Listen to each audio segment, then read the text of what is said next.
Welcome to the party, pal. This is Fountainhead Forum 56. I have Lars Mapstead, who is running for president in 2024. He's running in the Libertarian Party, and he's going to see if he can get that nomination in next year in Washington, D.C. So, how you doing, Lars? Yeah, thanks for having me. I appreciate it. Yeah, I'm doing good today.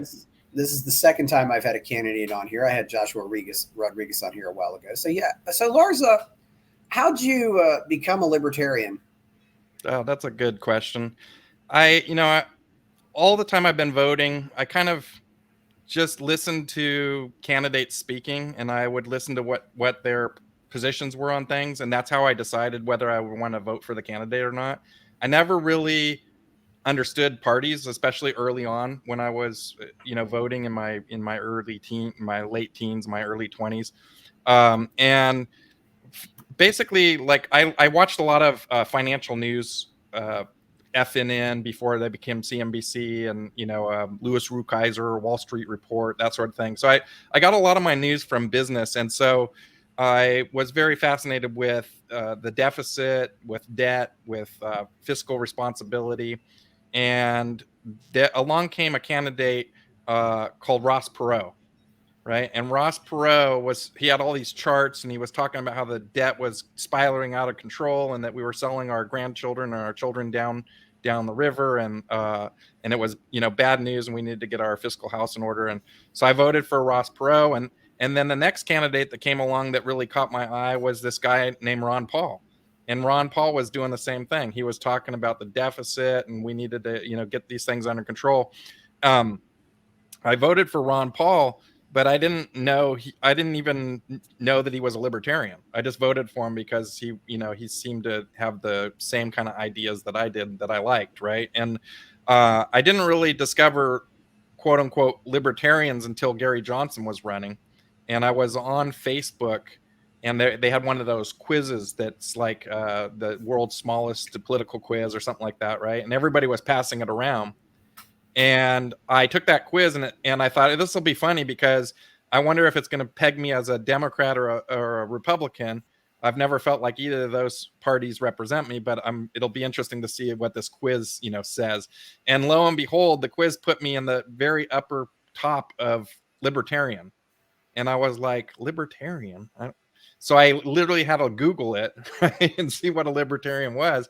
And then I started reading the policy, and I saw, and I already had known about Gary Johnson. And so that was, once I read the platform, I was like, wow, I agree with like 90% of what this platform says, like straight off the bat. I wouldn't change any of it, right? And so there was a couple things that I was, concerned about or whatever, but in general, it was that. And so I voted for Gary Johnson. And then when Spike and Joe were running, I was much more interested. Gary Johnson was the first time I ever donated any money to a political campaign. I wasn't really a party person, right? I was just voting for people that sounded good, right? And I didn't really care what party they were from. But once I learned that I was a libertarian, it made a lot more sense to kind of align myself with those people who were running as libertarians. Yeah, there's a kind of a gap there between Ross Perot and Ron Paul. What were you doing in between that? Yeah, I think that. Well, one thing is if you recall, Clinton had during his tenure, the deficit actually turned into a surplus, right, at the end of his second term. So I didn't vote for him for the first time, but the second time I was like, wow, this guy's actually reducing the deficit, which is the thing that I care most about, right?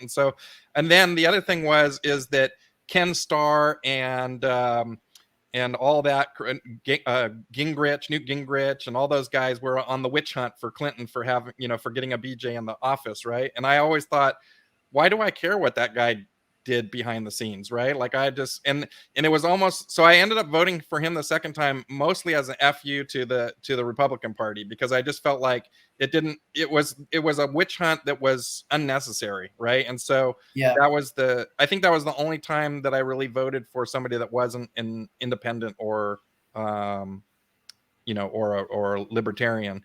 I don't really, there's some things the Democrats have that I think are okay, and there's some things the Republicans have that I think are okay, but my experience has been that they're essentially authoritarians, right? They use government to force their viewpoint on the other half of the people. And that's the thing that really like gets under my skin. Like I just want, I kind of like the live and let live kind of a situation where it's, you know, essentially like, yeah, you might not enjoy what that person's doing, but as long as they're not like harming you or like, you know, screwing you over personally, then you shouldn't try to use government to force your viewpoint on them. And that's sort of the principle that I think I align with most about politically. And it's kind of where my whole candidacy is focused on anti-authoritarian, right? Like I don't really see myself as a left or a right person. I see myself as is government involved? Does it grow government? If it grows government, I'm not for it. If government's involved, I'm interested in like, you know, getting rid of it as much as possible, because I feel like my whole political philosophy is it starts with the individual, right? And and then it goes to the local and the state, and then finally the federal. The federal government should have the least amount of say in your life, I think, other than protecting your rights that are outlined in the Constitution. And then we have all kinds of things where it's turned into where it reaches into your life, and I feel like that is invasive and coercive, and I don't like it. Yeah, you know, Lars, it's if you go back and look at history, it's amazing how often allegations of some kind of sexual misconduct have been used in political campaigns. Mm-hmm. Whether it be the accusations against Jefferson with Sally Hemings, or questions about Rachel Jackson's divorce. This goes way back, and the campaign with about basically, I guess what happened was Rachel Jackson didn't get her first marriage, her divorce finalized or something, and so she, for a while, was married to Andrew Jackson while she was still, just that was what the complications were there. Yeah, not dotting the paperwork, but that they brought that up in the 1824 presidential campaign. Interesting. Yeah. Well, politics is pretty nasty, and they'll bring up whatever they can to get at you and win, right? Yeah, I would hope that we could keep politics to ideas, but it seems like that doesn't seem to be what the public wants. Whether it be we've seen 2 Supreme Court guys go to the Supreme Court and have these allegations come up, and the first question I ask is, okay, well, if this is true, why didn't you bring this up at the previous nomination? Did you like Ron Paul better, or did you like Gary Johnson better? I know how I feel about this. Oh, I think I would have to say that like both guys were at different times in my life, and I had totally different viewpoints on politics on both, during both terms or both elections. So I'm not sure that I have a clear favorite. I mean, I think Ron Paul had that grassroots power where he was able to reach out to people that kind of had never heard that message before.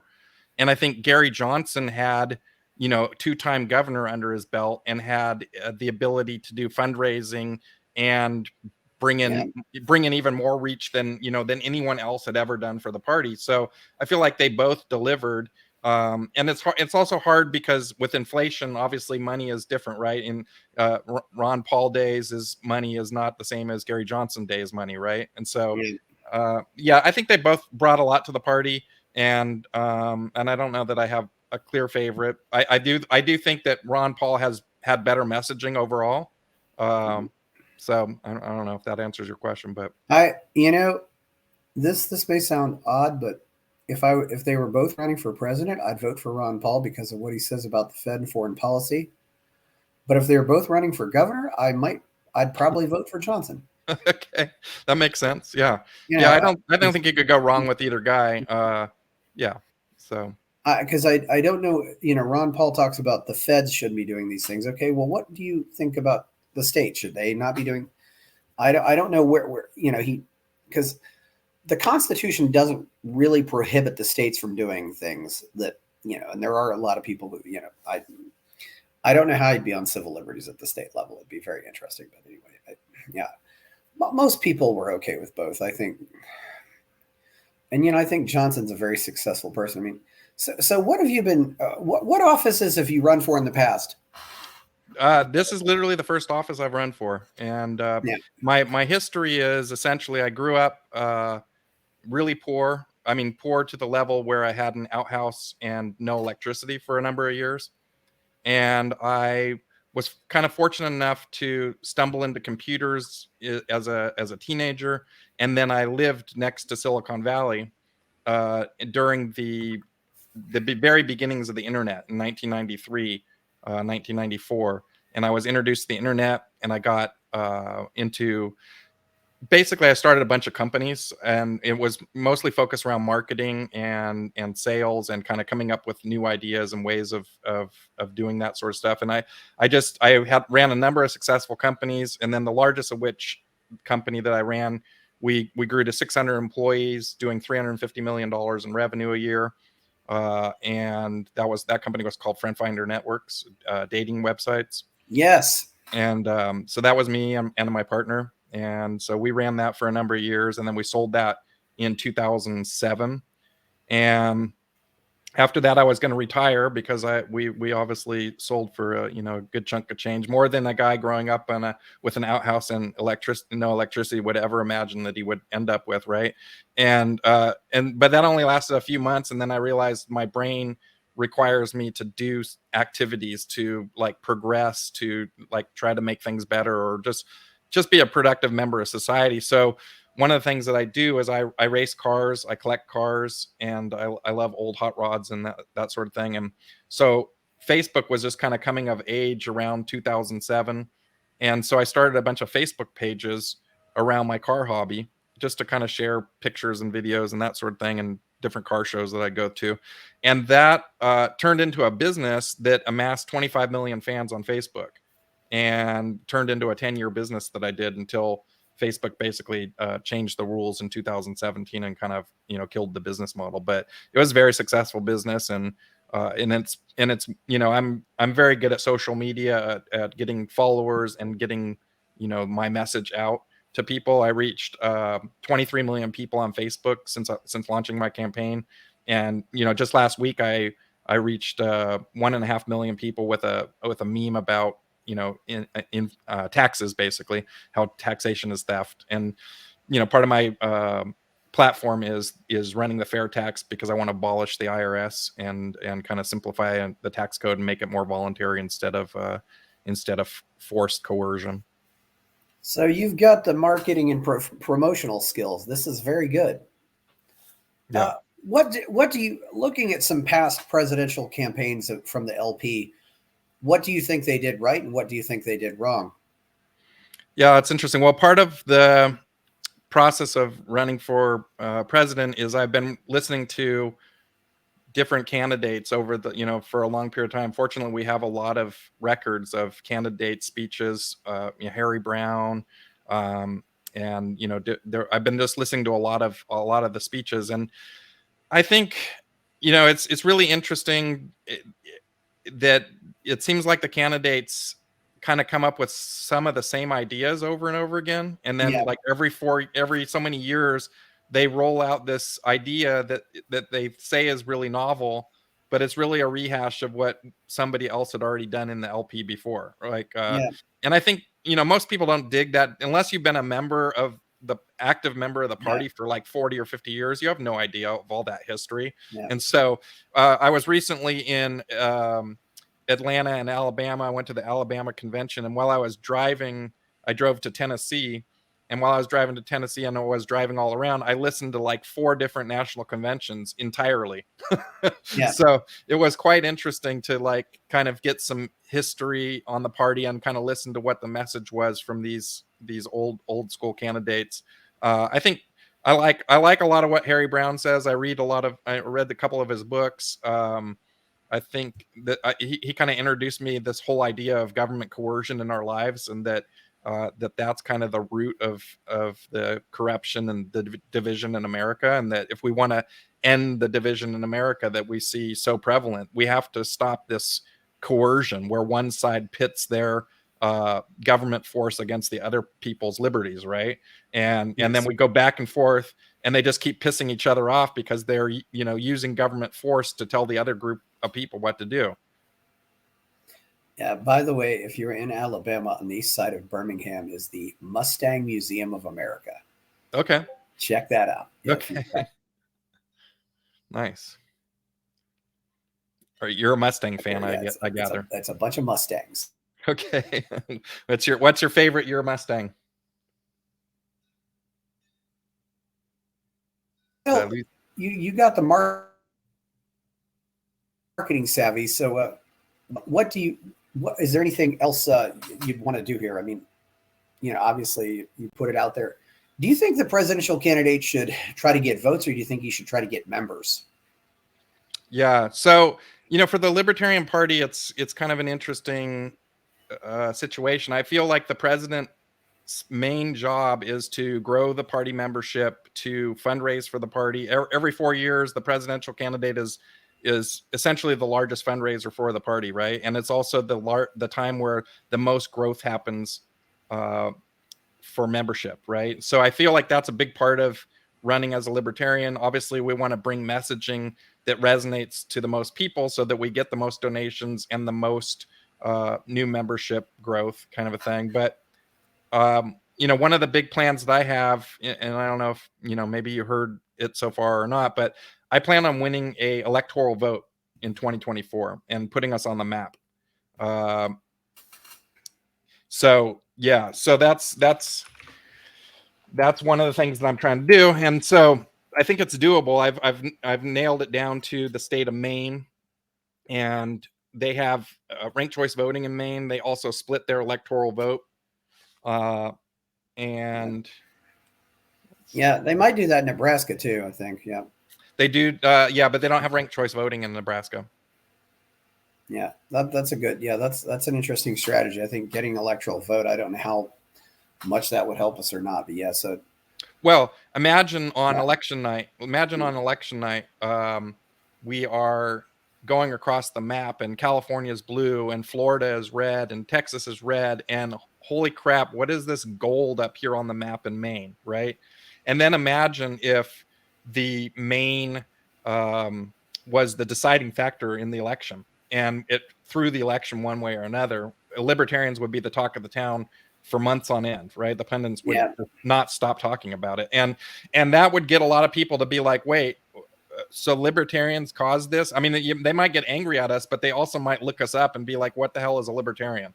yeah, right? Because I mean, even on social media today and reaching all those people, people will be like, oh, you're a libertarian, so that means you're a liberal, you're a libtard, right? And it's like, no. Or you're just a Republican that likes marijuana or something like that. So people still don't know what we are or what we're about, and they don't really want to take the time to find out. So we kind of have to give them a reason to find out, right? Yeah. How long have you been involved with the Libertarian Party, Lars? Yeah. So like I said, I voted for Ron Paul, but I wasn't a member, and I didn't really become a member until I started listening to Larry Sharp show, and he was talking about and to clarify, when you say voted for Ron Paul, do you mean you voted for him in 1988 as a libertarian, or you were in the Republican Party and you voted for him? I think I voted for him both times. Okay. Yeah, I think I voted for him both times. I can't recall 100%, but I'm pretty sure that was the case. And because his message didn't really change that much, right? I mean, it was, so, and like I said, I listened to the candidate, not the party, right? Like it didn't really matter the party. It was like, can they fix the deficit? Can they fix the budget? Those were the things. And like I said, I was mostly focused on business stuff. So whatever was going to make the economy go well, it was going to be good for workers and kind of, lift the GDP up and reduce our debt. That was the things that I was interested in pushing. So if a candidate was talking about that above all else, then that was probably the candidate that I was going to vote for. Certainly, yeah. So you listened to Larry Sharp. So you've been, and you're in California. Have you been involved with LPs, the Libertarian Party in California? Yeah. Some of the people there, like. Yeah, I became a lifetime member of the Libertarian Party of California a few years ago.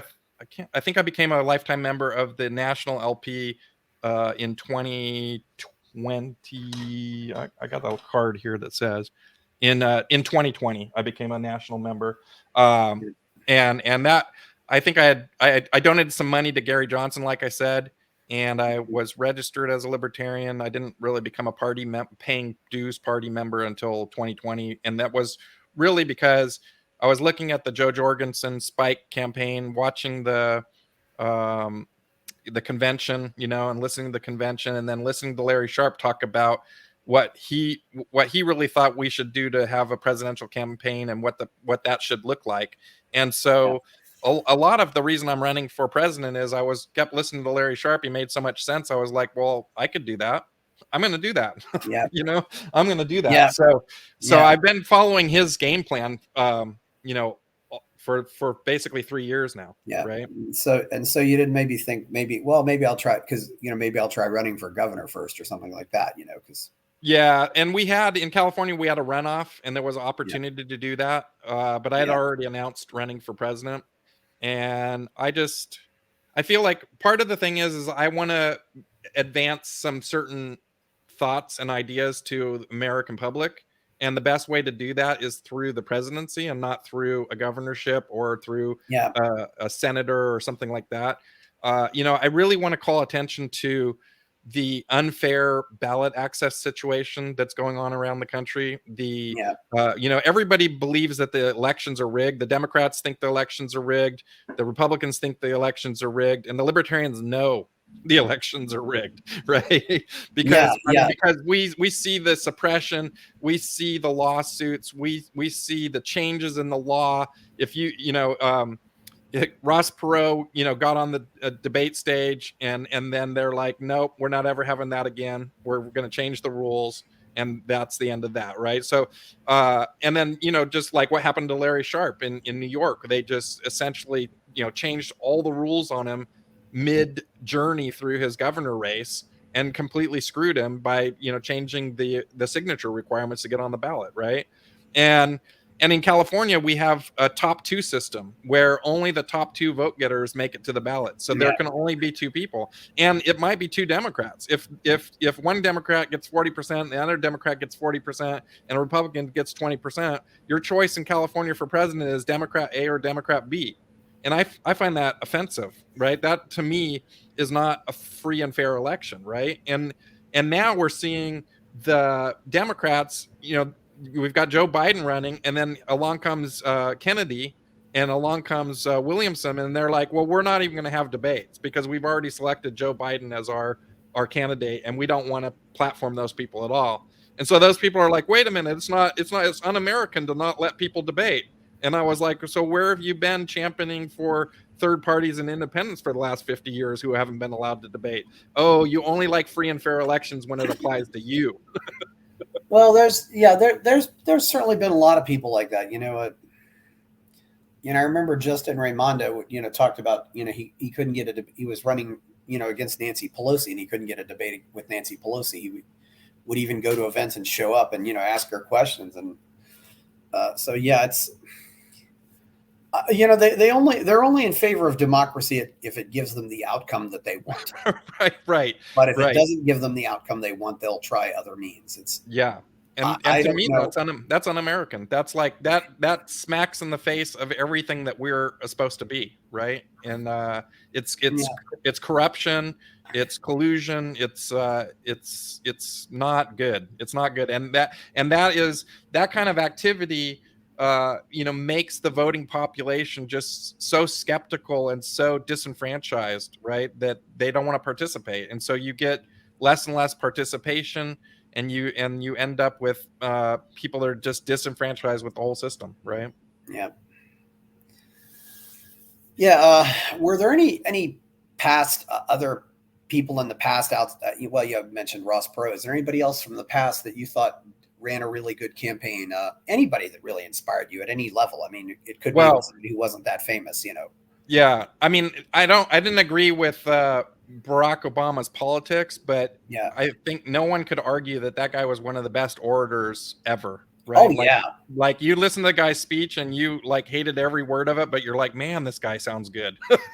Right? Like, Yes. so and then compare that to like George Bush Jr. Yeah. And or or Dan Quayle or something like that, and Oh it's like, oh, jeez. right. Like, so you start to see like, oh, this guy really knew how to do the deal here. Yeah, I think though for policy wise, it was Ross Perot and Ron Paul. And I mean, the funny thing is I watched some videos on uh, Ross Perot's infomercial, and then I was like, wow, you know what? I wouldn't vote for this guy today. His policies are nothing like what I envisioned today. But there was a few things that resonated with me, and so I picked Yeah. those out, I guess, and that's what I resonated with. Yeah. Ross Perot was a very interesting. I mean, I certainly remember him. I mean, he would, and he was a good. He knew how to talk to people. He didn't come, in spite of being, a billionaire, he still seemed like, a guy people would go out and sit down and have a pizza with. Yeah, exactly. That helped. And I don't know if the accent helped him or not. It probably didn't help him with some people, but it might have helped him with others. Yeah, maybe the people in Texas liked him. I don't know. Yeah, but yeah, I don't.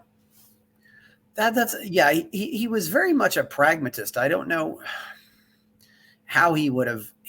What he'd probably be saying, "I warned you," because it just, in some ways, it just seems like it's gotten worse ever since. And we did have budget surpluses then.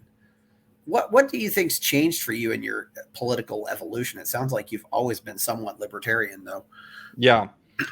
Well, because of the way that I grew up, kind of like a feral child almost, I never was a big rule person, right? So the less rules, the better. The less you try to regulate me, the better. And I've always been of the mind of, I try not to hurt other people or take their stuff, and I hope that people do the same to me, right? It's just kind of common sense, basic stuff. Not everybody prescribes to it, of course, but yeah, I just I feel like it's always been kind of the case. But I guess the change is that I've sharpened my thoughts on a lot of things, right?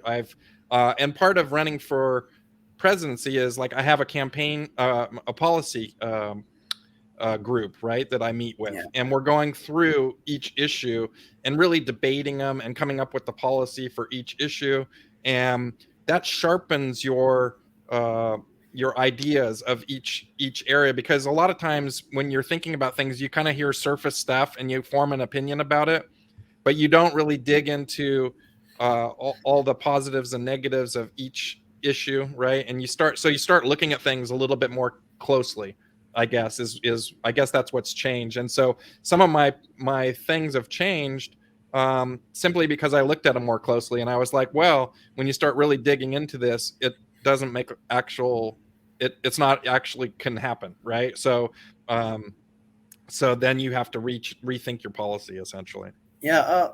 Are there any other books that you've read that really influenced you? I mean, I'm reading a few books right now, and I've been I like like I said, I like the Harry Brown books, but I don't. I can't say there's any one book that really influenced me. It's mostly just reading a lot of opinion pieces and thinking about different specific policies. Yeah, since you've been involved with startups and you've been involved with internet companies, I got to ask, what happened to Silicon Valley? Well, it's interesting. I think that a lot of the founders of Silicon Valley are kind of lean more libertarian, but a lot of the workers are not such the case, right? And I think Democrat ideas work better for metropolitan areas. It just resonates with those people more, and whereas more right-leaning thoughts tend to be people who are more out in the rural areas. And so I think it's just a fact of the matter of them being in such a metropolitan area, right? And Politics is really interesting because no matter where you grow up, you're going to be influenced by the politics around you, right? Like there's no way around it because all your friends are going to be talking a certain way, they're going to be thinking a certain way, and that's going to influence your thoughts and your positions. But like for me, most of my friends don't share the same political beliefs as I do, and oftentimes I don't talk politics at all because I know I'll just piss off my friends, and I enjoy my friends, and Yeah. it's interesting. My grandmother, I remember going to my grandmother when Reagan was being elected, and I asked her, "Grandma, who did you vote for president?" And she looked at me and she said, "That's none of your business."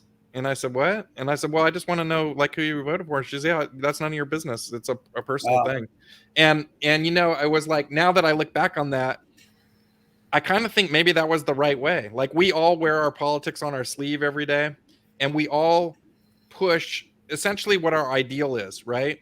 But our ideal is never what really reality usually turns out to be, right? Reality is usually somewhere in the middle, and our ideal might be, off in a different quadrant, kind of a thing. And I feel like maybe she was onto something. That the less we talk about politics with each other, the less divisive we are. Because if you didn't talk about politics, you could have people from all different political spectrums all hanging out and having a good time together and enjoying each other's company. But as soon as you start talking politics, everybody gets divisive and gets into their little political ring and is ready to fight each other, right? So it's kind of interesting. Yeah, that is very interesting. My family certainly was not silent about politics. It does depend a lot on, I think, where you're brought up, and Yeah. certainly, putting up signs or things like that. Yes. But Yeah. the people who are, I never bring politics into my non-political circles. I mean, I'm going, I go to the podcasters meetup, and I'll say, yes, I have a podcast that's political, but I never talk about it there. Yeah. I never talk about politics. I just talk about podcasting because it's, and I don't like I often don't like what political discussion brings out of me. So, and if I'm with my people, agree with me, they get it. But the people who I'm not, if it's not with other people, they're not going to get it. So Yeah. the most interesting thing about Silicon Valley for me is I remember 15 years ago, they talked so much about net neutrality, and and this was net neutrality at the physical layer. Yeah. And of course, my immediate thought was, well, I think net neutrality is a good thing, but obviously we need more competition at the physical layer. But now suddenly, these same people, while we're talking about net neutrality at the physical layer, they are not okay. They obviously don't support net neutrality at different layers. Yeah. Well, it's kind of like what we're talking about with politics, right? It's like they like free and fair elections until it affects them. Right. And so, in Silicon Valley, the companies have gotten so big and so intertwined with everyone's lives all around the world. Google, Facebook, Apple, these companies are in everybody's lives everywhere, right? So their influence is really big. And so, remember Google's their motto was "Do no evil," right, or "Do no harm," or something like that, right? And then I remember there being a certain point in time where I was like, you know what? Hey, Google, you're doing harm. You're like, you lost your way, right? Like you're now doing the things that you're going against your ideals right now. And so I think part of it is you get companies get so big, they become public entities. They're beholden to their shareholders to perform. And sometimes that makes people's ideals go out the window, right? And the companies like that provide internet connectivity are pretty big too. Yeah, it's interesting how this came to be, that they, if Facebook was practicing net neutrality, they wouldn't be censoring people or whoever. And I don't know who they're. And this brings me to another theory I have on this, Lars. I've sometimes said, maybe all the good guys in Silicon Valley are working in crypto now. I mean, what's your take on crypto and Bitcoin? Yeah, I've been following Bitcoin, blockchain, probably since 2015, 16, something around in there. So for a while, I've been an investor in different crypto endeavors and still have investments in that area as well. I really, when it first came out, I said, blockchain technology is going to change everything, right? Like everybody's going to be using it, and lo and behold, and maybe sadly enough, we might all be using it with central bank digital currency soon, right? But I feel like the idea of the decentralized open ledger is really appealing to me, right? Is like transparency. You can't use it corruptly unless you adopt it by the government. So I'm a big fan of crypto and blockchain Yeah. technology for sure. Yeah. I would like to see, in fact, I would like to see uh, blockchain technology compete against the Federal Reserve on who could do monetary policy the Yes. best, right? Yeah. Would you say you're a cryptocurrency agnostic? That's what I like to say. But or do you have a favorite cryptocurrency? Oh, yeah. No, and the thing is with crypto coins themselves or projects, they're constantly changing. The ideas behind them are constantly changing. Some of the people behind them are changing. So it's hard to, what maybe I liked 4 or 5 years ago, or it might not be the same thing that I like today, right? Kind of a thing. But that the early adopters, the early movers, Bitcoin, Ethereum, that sort of thing, are, Yeah. I think, they're kind of ubiquitous now at this point, right? And uh, I like Polygon, Matic, and Yes. there's some other ones that I like. I have a lot of friends in the crypto space, in the NFT space. So I'm a big fan of it. I think it's awesome. I have a lot of friends that got really wealthy off of that, and I think that's awesome. Let's Because it's one of these things where people that didn't, like where I came from, nothing literally, and found a lot of success. Crypto allowed a lot of people that weren't connected to the right people, or didn't go to the right schools, or weren't in the right circles, to become very wealthy, right? And so sometimes that's really interesting, because you get people with ideas that are different than the normal people that go through those channels to become successful, right?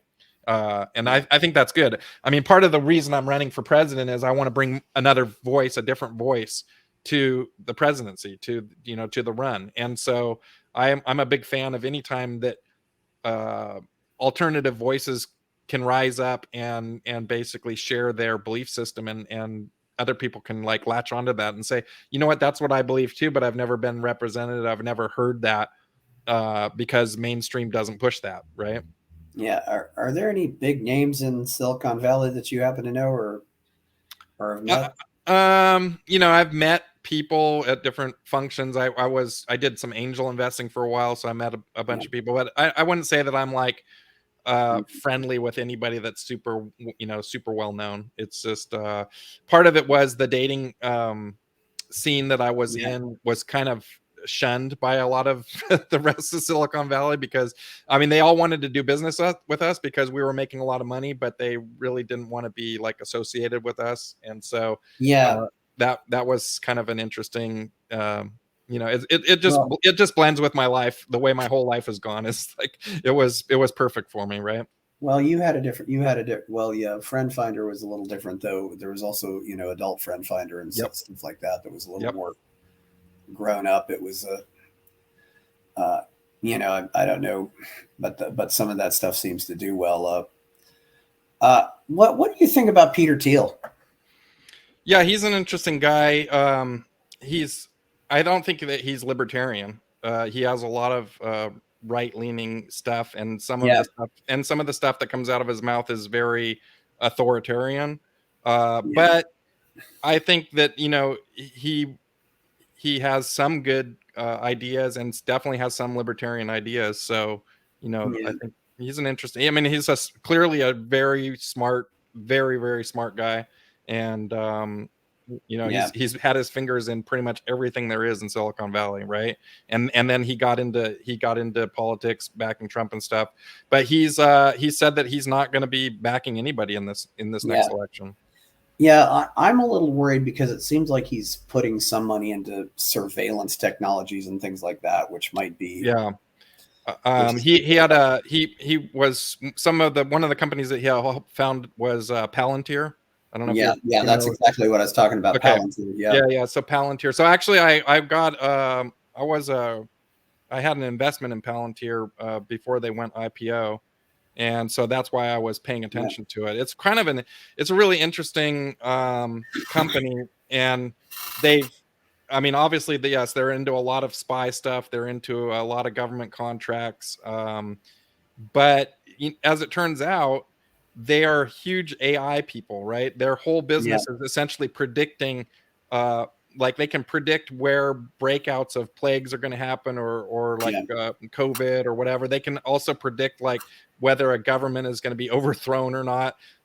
So actually, I think that Palantir is going to be interesting because I think it's going to turn into one of the biggest AI plays that's out there, and you're going to start hearing a lot about it because they're making a consumer facing AI technology that is based off of their, the stuff that they do right now. So I feel like you're going to start hearing a lot about that, and Peter's going to make a lot more money on it, I'm sure. I've gotten so cynical about tech that I'm just asking myself what kind of nefarious purposes is this going to be used for? Yeah, yeah, I mean, I don't, yeah, of course. and it seems like to me it's going to be something that's going to be gathering a whole lot of information. Yeah, I have, there's, I I have mean, not, I've not touched it, any of the Chat GPT or any of that stuff. Okay. I've been playing quite a bit with Chat GPT and Bard and AI. I guess I'm kind of an early adopter, and I like this stuff. Yeah, I like to see what's coming. And to be honest with you, AI is basically going to be bigger than the internet was. It's going to change yeah, humanity more than what the internet ever did. And so we're on the cusp of a whole nother revolution of internet stuff. If I was 20 years old again and I was in Silicon Valley right now, I think I would be, totally deep in AI, and that's all I'd be doing because I feel like it's uh it's just a complete game changer. It's gonna completely change medicine. It's gonna completely change the way that we do things. It's gonna free up a lot of people's time and energy. Um, I mean, there's obviously a lot of downsides, like you said, and there's things to be fearful of it. But I don't feel like, when the internet first came about, there was a lot of people that wanted to like basically shut it down or yeah. keep it in a box. And you remember a lot of people, like when 5G was coming out for cell phones, people were freaking out that was going to cause cancer in your ear or whatever kind of a thing. So there's always a lot of fear. I feel like um, the fear is always a lot more than what the reality is. But with that being said, we have so much surveillance state, like you were talking about with the Patriot Act, with them trying to pass this Yeah. Protect Act for getting rid of TikTok, which would just be a super intrusive thing. That central bank digital currency is atrocious idea. It's going to be. I think that's going to be one of the biggest ways that they intrude on our privacy. And as president, I would be trying to get rid of CDBC, central bank digital Yeah. currency, as quickly and as much as possible. I really feel like that's a bad move for us. Yeah. Asked you about Teal. What do you think about Elon Musk? He's another really sharp guy, and not only is he smart, but he's a good marketer, right? He's very good at marketing, and Yeah. he's very good at pushing his ideas, and he seems to have luck on his side, right? Things he's trying something. He really shoots for the stars. I mean, metaphor, pun intended, I Oh, suppose. yes, he is. uh so I think he's a really interesting guy. Sometimes he says some things that I don't agree with or whatever, but I mean, he's like I'm an investor also in SpaceX. So Oh, yeah. mostly because of Starlink, and the fact that Mm, that is just going to be such a game changer for everybody around the world. Will be able to have crazy internet for relatively cheap, right? And so that's a huge yes. business. But Yeah. I've even when I was a little kid, when I was 7, 8 years old, I wanted to be an astronaut. That was like what I wanted to be when I grew up, because I wanted to go out in outer space and explore the stars. And I love Star Trek and Star Wars and all that sci-fi stuff. And so Um, you know, a lot of people dump on Musk, but the Starship thing that he's building, um, you know, in 1,000 years, there's gonna in the history books is gonna be like the first starship that was ever created for mankind was this guy Elon Musk, right? And he created this thing that was like so crazy out of bounds, shifted the Overton window so much that you know that nobody could even understand it. When he was first pitching these rockets, he went to Russia and was pitching the rockets to Russians because they had the best rocket technology, and they laughed him out of the building, right? And so, and now now he's so far ahead of everybody else. No one's even close to catching him. It's amazing. Yeah, I think space is probably the best hope for libertarianism right now. Yeah, If I had billions of dollars and wanted to push libertarianism, I'd be putting all my money into space exploration. yeah, Which yeah. which Gonna be also tells you how I feel about some of the prospects on planet Earth. Which yeah. that's one thing. Lars, what was your reaction to what happened in March of 2020? You know, it's I being in California, things were probably more authoritarian than a lot of Oh places in the yes, country. I mean, we really got, you know, it was like stay in your damn house. There was old people that took I live up by the ocean, and there was old people that were in their car with the windows rolled up, watching the sunset, and the cops rolled up on him and you know gave him a ticket and told him to go home, that they were you know out of curfew or whatever. And I was so appalled by that, the idea that you couldn't sit in your own car with the windows rolled up, right? And I went for a hike with my kid during that whole time, and the state park, I was like, there was no parking, and I was like, why is there no parking? And I saw they had put 6 feet in between each car, so every other parking space was blocked off because apparently cars could catch COVID. I'm not really sure exactly what, but I mean, that's it's just ridiculous. People's fear got a hold of yeah. them, and and you know what's really sad is like I said, I watch a lot of business news, and China had locked down for a month before it ever came here, right? Or maybe even 2 months before it ever came here. And I was like, you know what? We'll never do that in America. America would never put up with that. Boy, was I wrong. You know, boy, was I Yeah, wrong. America embraced that. They sucked up the fear and just ran with it. And so, you know, obviously some parts of the country did, you know, a lot more than others. Um, there was that guy that was out paddleboarding on his paddleboard, and yeah. the rangers or the sheriffs rolled up on him on a boat and arrested him for being out. You know, it's like what you know what happened to freedom, right? Like, Yeah. and what happened to common sense too, right? Like Oh yeah. common sense says that guy is not a threat to anybody, but Yeah. yet you are arresting him, making his life miserable, and you know making a spectacle of yourself. So I guess in the end, what I think is that we should have been much better at informing the populace of what was the real situation for them, right? That an informed population is a freer population. And I feel like we made it political. It became a left right debate as opposed to a pandemic information debate, right? And because you had Trump on TV every day talking the right nonsense, and you had Cuomo on Well, TV every day talking the left nonsense, right? well, And instead they should have just been like telling people information and let people make their own decisions of what worked for them and their families. And so that's my position on the whole thing, is that the government shouldn't be telling people what to do, except in just completely extreme situations where, like, you know, if you breathe the same air, you know, the plague's going to get you, and you're going to die of, you know, whatever it is. I mean, then there's, you know, there's probably a certain situation where it makes sense, but the situation we were in was not that situation.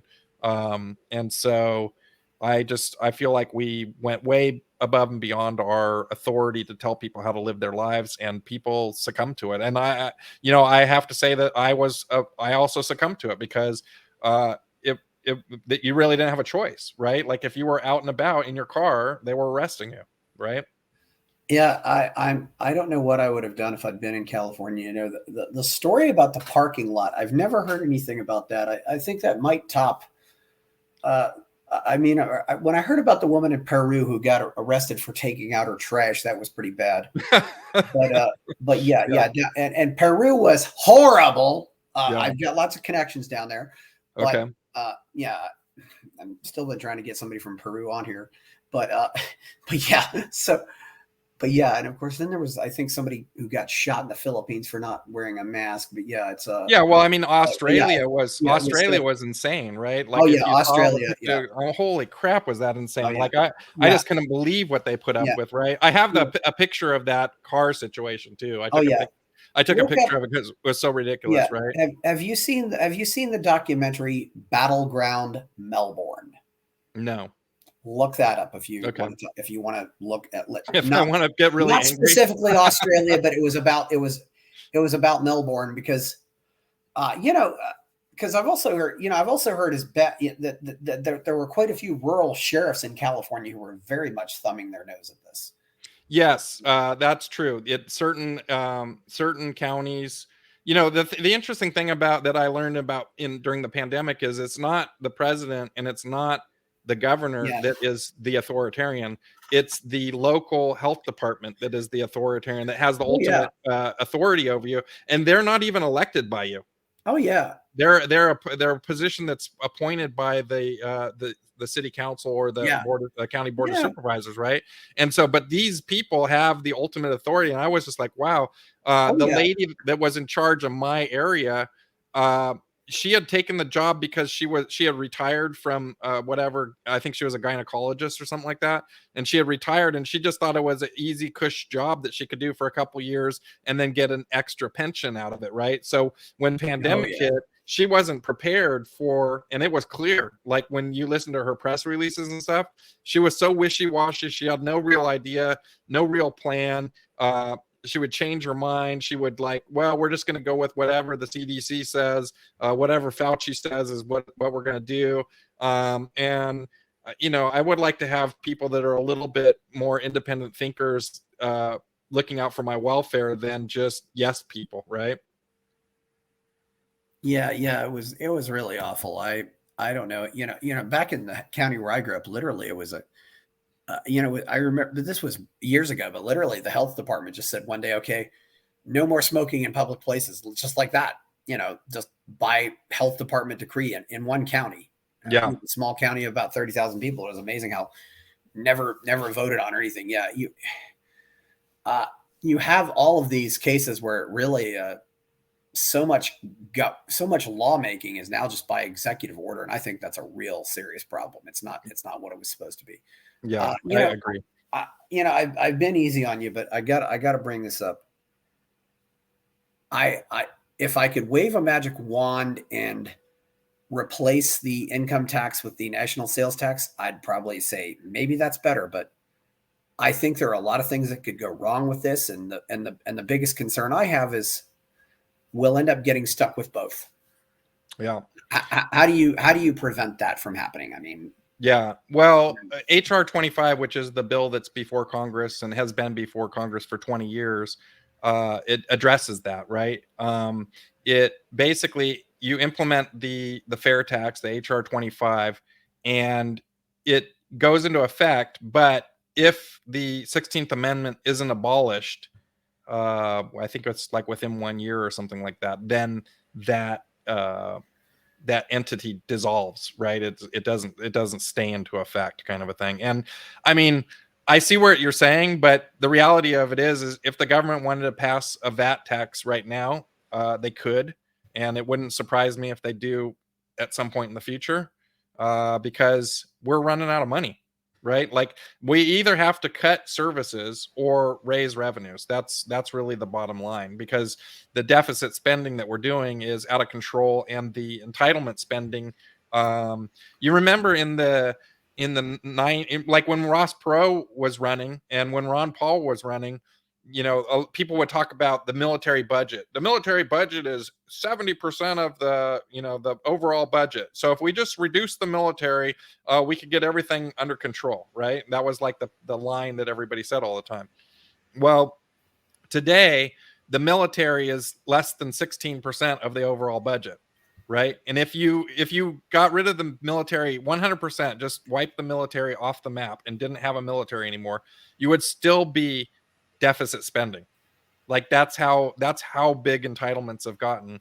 And it's literally just Social Security, Medicare, Medi-Cal, and other things along those lines take up enough to cover the entire tax receipts of America, right? So and no one wants to address those things because it's political suicide, right? It's if you say you're going to like get rid of Social Security or you're going to cut it in any way, you end up with like what's going on in France, right? Where there's rioting and burning on the streets, and whatever politician suggested that is not going to be a politician the next time around. So they literally are not addressing it, and we have 10 years left, less than 10 years now, where they're going to have to reduce the either the payout, or they're going to have to raise the age at which they start paying out, right? So it's a real mess, and no one wants to have that solution. Yeah, and that's part of the problem, too. Is it seems like to me it's a way of you're going after what you. I've got a problem with when people go after what they think they can get instead of going after for what they really want. Because if you only ask for what you think you can get, you're definitely not going to get what you want. Yeah, well, I mean, there's zero hope of abolishing all taxation. That's my ideal, right? My ideal is zero taxes. That has absolutely zero chance ever to happen. So, if I'm president and Congress comes to me and says, "Hey, Lars, we're not going to give you any of the things that you want, but what we are willing to do is we're willing to reduce the income tax across the board by 10%." I'm absolutely signing that. Yeah. Right. Yeah. I'm absolutely signing that. Anything that gets me going in the direction of the North Star of zero taxes, I'm for it. Right. And the fair tax to me is the absolute best opportunity we have right now to abolish the income tax, abolish the IRS. And so if that's the path that needs to happen in order to get there, I'm totally willing to do that. Right. And if somebody comes up with a better plan that they think can get before Congress, that's co-sponsored by Congress people already, I'm totally up for looking at anything that abolishes income tax or gets taxation out of our lives in any way, shape, or form. Yeah. Well, do you think there might also be a danger that if the federal income tax goes away, some states might see that as an excuse to raise their income taxes or even adopt income taxes where they didn't have one? Yeah, absolutely. I mean, you look at California. They were talking about, the federal government was talking about getting rid of the estate tax, right?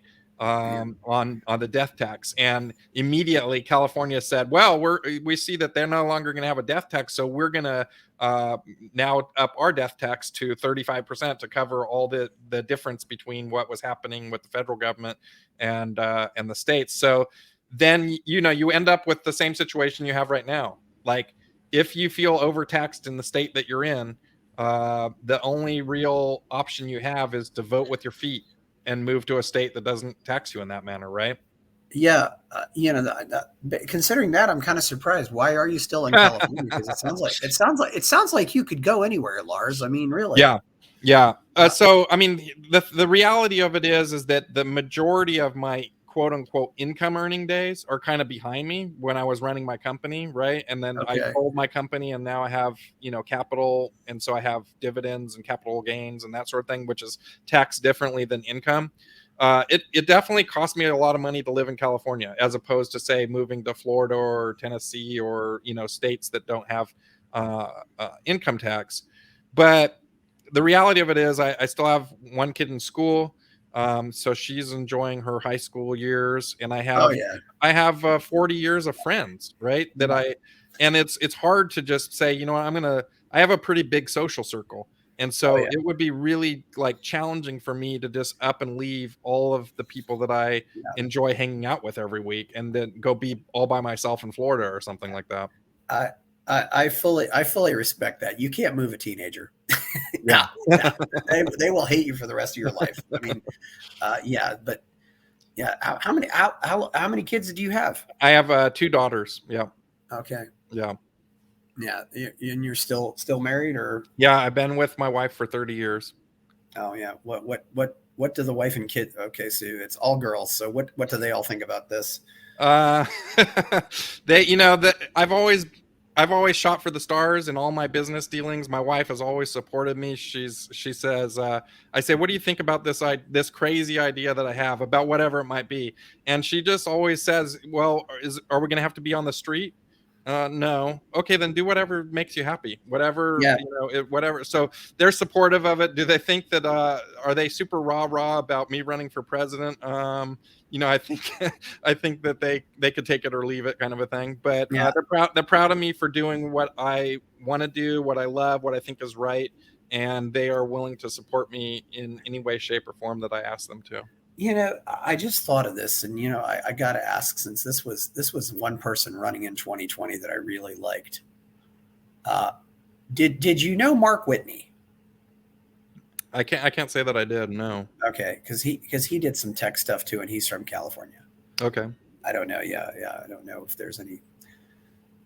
Was there anybody else that ran for president with the more major parties that you really thought a lot of, or anybody that you really hated too? Maybe that's an easier question. Yeah. Well, I really didn't like either of the Bushes. I felt like Oh gosh. I felt like they were war people, and I really was. Honestly, I was devastated when we went into Iraq, and and every time I've heard a president, announce on national TV. Last night, I directed the military to do critical strikes against blah blah blah country, and we killed 20 people or whatever in retaliation for whatever stupid thing that was done to us. And that's kind of stuff just always makes me cringe. And I'm a very much anti-war. Obviously we need to defend ourselves, but I feel like those guys were really bad. Obama was the healthcare thing. It destroyed American healthcare. Yeah. My healthcare has only gotten more expensive and less, and provide less and less opportunities and harder to get. I came up with, if you want the price of something to go up and the service level to go down, get government involved. Oh yeah. Right. So I wasn't a fan of that. And then the other thing is like, we kept being foisted Bush, Clinton, Bush, Clinton, Bush, Clinton. And literally I thought it was going to be Jeb Bush versus Hillary Clinton. Yeah. And that was what made me so cynical about the whole situation, is like, really for 25 years or 30 years of my life, all we've had is Bush and Clinton. Yeah. It's like, come on, there's got to be something better out there than these two dynasties or whatever. And that's part of what kind of really solidified my whole political thing, is that we have the illusion of choice, right? We're foisted these two people on us, and this time around it's even worse. It's going to be Donald Trump and Joe Biden again. Oh, yeah. If this doesn't tell you the whole system is corrupt and rigged, nothing ever will. Yeah. Is there anybody who's any good in California? I mean, I have to admit, sometimes there have been moments when I've really thought Jerry Brown was a maverick enough that I could like him. I mean, I remember he was actually coming out in favor of a flat tax back in '92. Is there anybody that stands out for you in California? It's just they're all so bad. I know. Yeah. Yeah. It's just all liberal. It's just liberal here. And I just have to look around at my town and what has happened under 40 years of supermajority liberals, right? They tell you like, oh, if we just got Congress and the president, we could just fix America up. It'd be almost like overnight. We just pass all the good stuff and America would be just great, right? And then you look at California and you're like, really? So what, you want America to basically look like California, which is like, drug slum, homeless people everywhere, theft and crime rampant, and just everybody, pretty miserable. That's your idea of a good time in America. It's like, I don't see that at all. The sad truth, Lars, I live in Austin. Austin is San Francisco, Texas. Yeah. It's become that. Yeah. It's really, which leads me to the next question is, when do you think California is eventually going to just not be able to pay their bills? And do you think I suppose they'll try to get some kind of humongous federal bailout. And if the feds say no, what happens then? Well, I mean, right now you have many states that are get more federal funding than they take, right? Oh yeah. And California is not. That's not California. California does put into the federal system much more than it takes out. So, I mean, does that mean that we're already? I mean the state government, though, not yeah. No, I know what you're saying. I know there are rich people in California who certainly pay a lot of income tax. Yes. Yeah, and part of it just has to do with the economy, and has to do with stock options and whether people are cashing in their billions. And I guess what it comes down to is, will Silicon Valley and Hollywood continue to outperform all other areas? And if they do, then they'll be able to continue to provide all the services that they do. But I guess we have to look at Detroit as kind of the model for over promising, and then basically doing nothing, and then just defaulting on everybody and screwing everybody out of their pensions and all the things that the government promised them. I think that's the ultimate outcome, because states can't really go bankrupt, right? It's not really a thing, right? And so it's I don't know. Yeah, it's interesting. Okay, yeah, well, this has been a good talk. I just wonder, I don't know if you thought about, of course, if you're well off enough, you could go anywhere around the world too. Have you traveled much, or? Yeah, I've been to Australia and Japan and a lot of Europe, and been around the United States quite a bit. I mean, I have to say one thing, that the area of America that I live in is unbelievably beautiful. It's you can't really. One year I drove all the way around the country, and I got back to my area and I was like, wow, this place is unique. Nothing else in America is like this, right? And so that's the Bay Area of California, where Silicon Valley is truly a unique area for sure. I got to admit, I'm a little more partial to Washington, but I drove down Interstate 5, and I definitely know what you're talking about. Yeah. I've seen spots in Washington that I thought were prettier, but Washington does get a little grayer. And if you're in the northern part of California, it's not, it's still green. It's not brown like it is in the South. Right. Yeah. But yeah, it definitely it's definitely a pretty area. Do you have anything else you want to say before we go? Yeah. Well, just, if people are listening, I'm trying to raise funds mostly to show that people support me. So if you can give $1, $5, whatever it is, that'd be awesome, because it when I go to the convention, I can say, hey, this many people support me, right? And it's not really about money, but just like my message resonated enough with somebody for them to open their wallet and give me $1 or $5 or something like that. So people can do that at lars24.com. You can follow me on social media. I'm on Facebook, Lars for President, or on Twitter at Libertarian Lars. And so, yeah, I'm just I'm trying to carry the message. I'm trying to promote the and grow the party, and that's what I'm doing. Yeah, and he's not Lars Ulrich in Metallica. That's no. Always what I think of when I hear the name Lars. Yeah. But anyway, okay. I'm Chris Baker. Please like, subscribe, follow my channel, and we're on all. And of course, I also am at fountainheadforum.substack, and I'm also got a novel called Escaping the Village. I'm Chris Baker, and we're out.